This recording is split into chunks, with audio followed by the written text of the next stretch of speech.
Hey, guess what? Let me tell you something.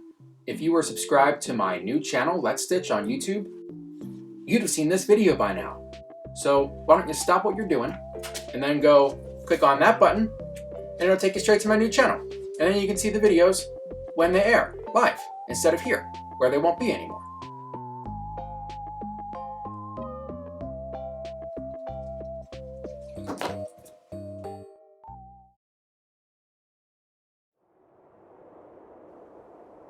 Every year, it's the same.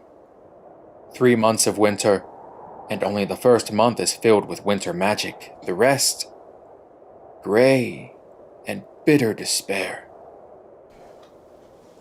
Snow.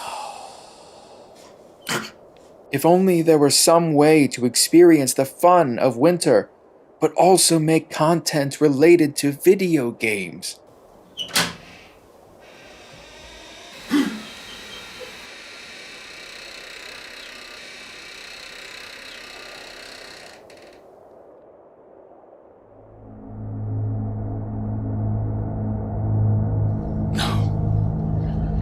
What do you want, Spectre?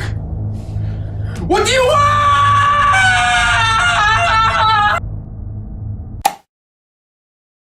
Oh! Silly me.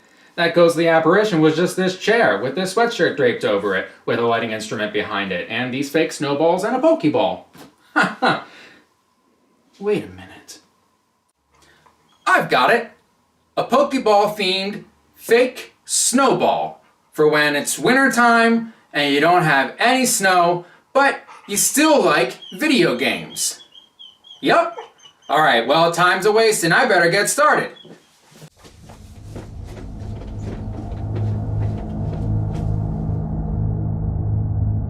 I sure love fun!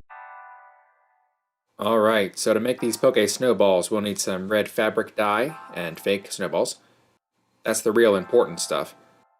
Some rubber bands are going to help separate the segments. Protective gloves, latex, rubber, vinyl, whatever you're not allergic to.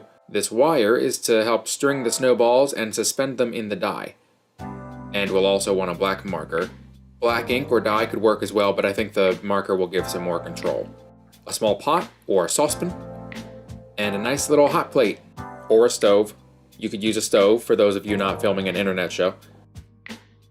Anyway, we're going to turn this puppy to a medium heat. Ignore me setting it to high, I am an idiot. Fill this up about 3/4 the way.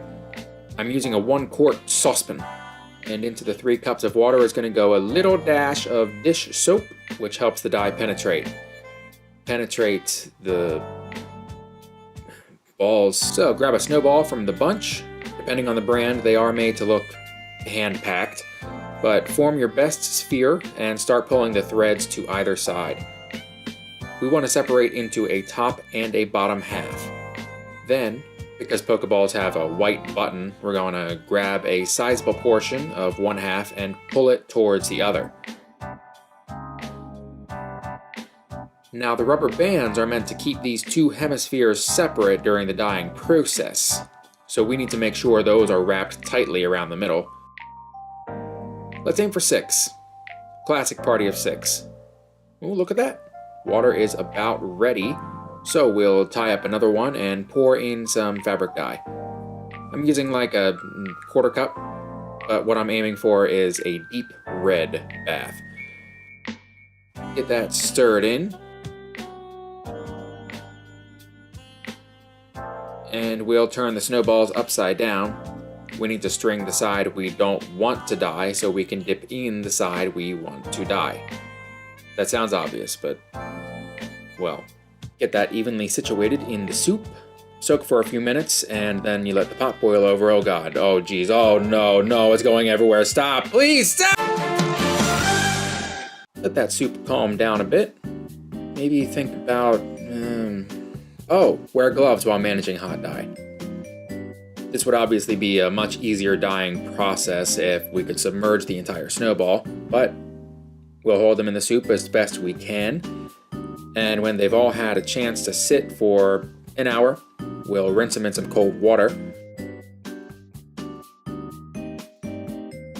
Contrary to what you're seeing, the cold water prevents color bleed.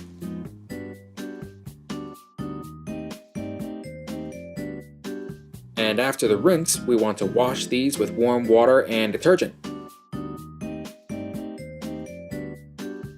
When they come out, they should be pink? Oh man. Well, it's okay.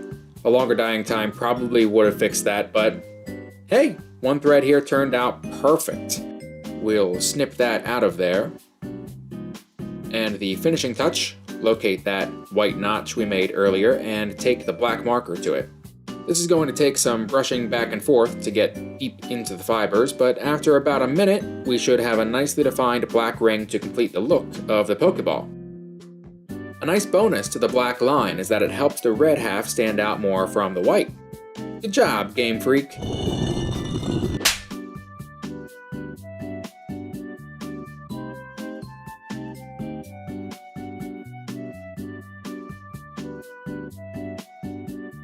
So there we have it.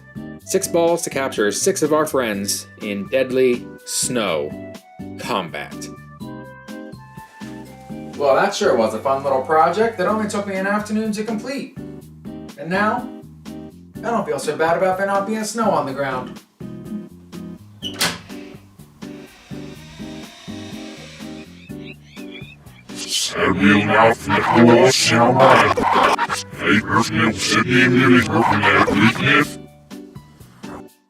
Oh my god, there was actually a real ghost that was inside the house, for real actually. Ah!